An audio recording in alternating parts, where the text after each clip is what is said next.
I've come up here to one of the largest and one of the best train displays that we have this year, and it was built by the Lehigh Valley Garden Railroaders. Actually, it's in two different sections. We have a narrow gauge section, which is directly behind us, and a standard gauge section over on the other side. I'm sitting here with Jim Barker. Now, Jim is the president of the Lehigh Valley Railroaders. Good morning, Bob. Thank you. Jim, tell us a little bit about the theory and how this was put together. Well, it was put together as we had some plans. We really didn't know what we were going to do at first. We went and we discussed about elevating it. So what we ended up doing was we went, got some what they call banana boxes, which produce comes in, and we elevated the mountain in the back on top of banana boxes using a flat sheet of plywood and cardboard to give it the dimensional look. On both layouts, we did the same thing.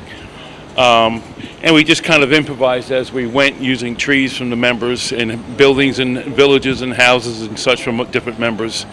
Kind of a joint effort. Now, a lot of the locomotives running here are steam locomotives because that's pretty much the narrow gauge side of it. We're used to, in the past, building these layouts with mulch and cinder blocks and water and everything else, but is restricted a little bit here in the museum because we must also respect the cars. I mean, that's what the museum's about. Right. I see a lot of really nice locomotives that I see here. I'm pretty much looking at, what do we have? We have a... You have a triplex, Erie triplex. I believe that's an MTH locomotive. Basically, that's a standard gauge type locomotive. We have a Shay, a 3-truck Shay. We have a Mogul. We have an American wheel arrangement, and when people say American, means 440, and then a Mogul is what they call a 260 in wheel arrangement. You have a war train set up here too. Yeah, we have two of the members have two different same era. I'm sorry, two different trains, but Civil War vintage. We have a little train scooting around the back. We have Percy over on the small layout. Now, when the kids come, they're going to have to find a few things. I know you've got Bullwinkle and Rocky hidden. Yeah, we have Rocky, we have Bullwinkle hidden, we have a giant steer, we have a giant buffalo, a deer. We're going to have Bart Simpson. We have several other TV characters, or Mr. Potato Head. There's going to be a gorilla, and you got hippopotamus too, don't you? Hippopotamus, yep. And then there's also a car in a certain garage here. So that's a lot of things for the kids to look at and find and to kind of enjoy it. Jim, the membership of the club is good, but what if somebody out there is watching us and they say, doggone, I want to get involved? What do we tell them? Well, we have a website. It's LehighValleyLodgeScalers.com, and then you could also email me personally if you wanted. It's jbark, B-A-R-K, at rcn.com. That's my own email, so if you can't get through the other one, you can get through that. What do you say we wander over and look what you've done over on the standard size? Jim and I have moved over to the standard gauge size of the large scale layout, and we've been joined with Barry. Now, Barry has a unique little wiring system on one of the layouts, and I'll let him explain more of that later, but Barry pretty much laid the track design. He had a lot of helpers and everything. Barry, what's underneath the mountain? We have some boxes that we used under the mountain and put burlap over it, and it's working out pretty well. That way we don't have to store anything when we tear down, and it's a lot easier to use. So, building blocks would have been what we normally use, but obviously we can't get them up here in the museum, but you've done a very, very good job. Well, you have two trains running in opposite directions. What is known in the railroad jargon as blocks. There's a 1-track block and 2 tracks feeding in opposite directions into the 1 track, and the track senses whether there's a train in that section of single track. The other train in the opposite direction waits until that train is out of that single track, and then it turns on and goes in the opposite direction, and on the other side that train waits. So they alternate into that single track. It's a pretty good attraction for everybody. They kind of stand around and watch it. Yeah, because you have it timed so close. As soon as one train passes on the outside loop, that inside loop starts. And I've seen a couple kids go, oh no, Yeah, it gets a little scary once in a while, but works out pretty well. What do the kids like in the best on this module? Well, that of course is a big attraction. They like to see the passenger trains run.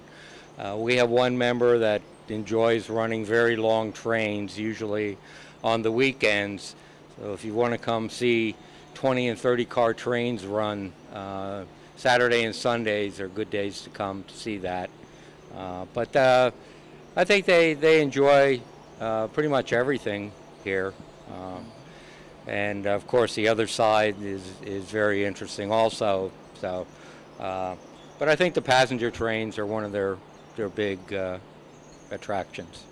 One of the things you're going to see a lot of when you look at the standard gauge size is they've put barns and houses and animals and actually set scenes that you would find typically, like hay being loaded in a barn, Right. people waiting at a passenger station, and etc. That's all pretty much all over this side of the module, isn't it? Right. We have a kind of a diverse, I guess, landscape over here where we have a little bit of everything. We have an Amish barn area. On the other end, we have like a 50s type town and an elevated section, which we did not do last year, and it added quite a bit more dimension, I think, to it this year.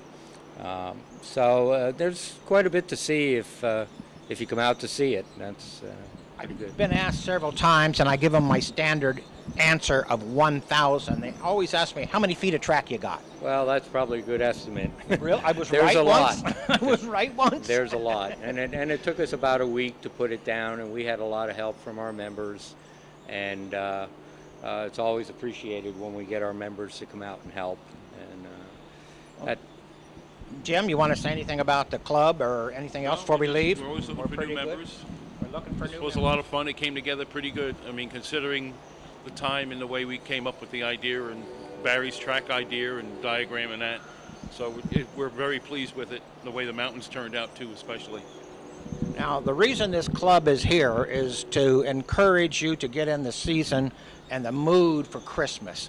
We're not paid to be here. We enjoy being here. We enjoy running trains. We enjoy sharing the spirit and everything. So we really want to encourage you to come down and look at these layouts. It's great to see when the people come up to the rooms and whatever site they come in on, they go like, oh wow, their eyes open up and the kids just go crazy. And I think I know that's part of the whole idea of what we do it for, is the kids and the satisfaction, and the parents really love it too. Oh, isn't it so much fun looking at the parents looking at the kids? Right. Oh yeah. Oh yeah. The kids. Yeah. They want to know why. Where's Percy or where's Thomas or what's this doing here and why is that way and that. So it's all inquisitive. Everybody wants to know, but it is a lot of fun. Well, the parents get a little more excited than some of the children some of the times. It's really fun to watch. There is no cutoff for a kid's age. No, there's no cutoff We've seen for some kids' age. 70-year-old kids. As we were testing, there is no age limit to this. Both Jim and Barry are here pretty much a lot of the time, and there's other volunteers running the trains. We encourage you to come up and ask questions. If we can't answer it, we usually figure out who can. Right. So we encourage you to come up here and look at this. Bring a toy for Toys for Tots and help us with Big Brothers and Big Sisters.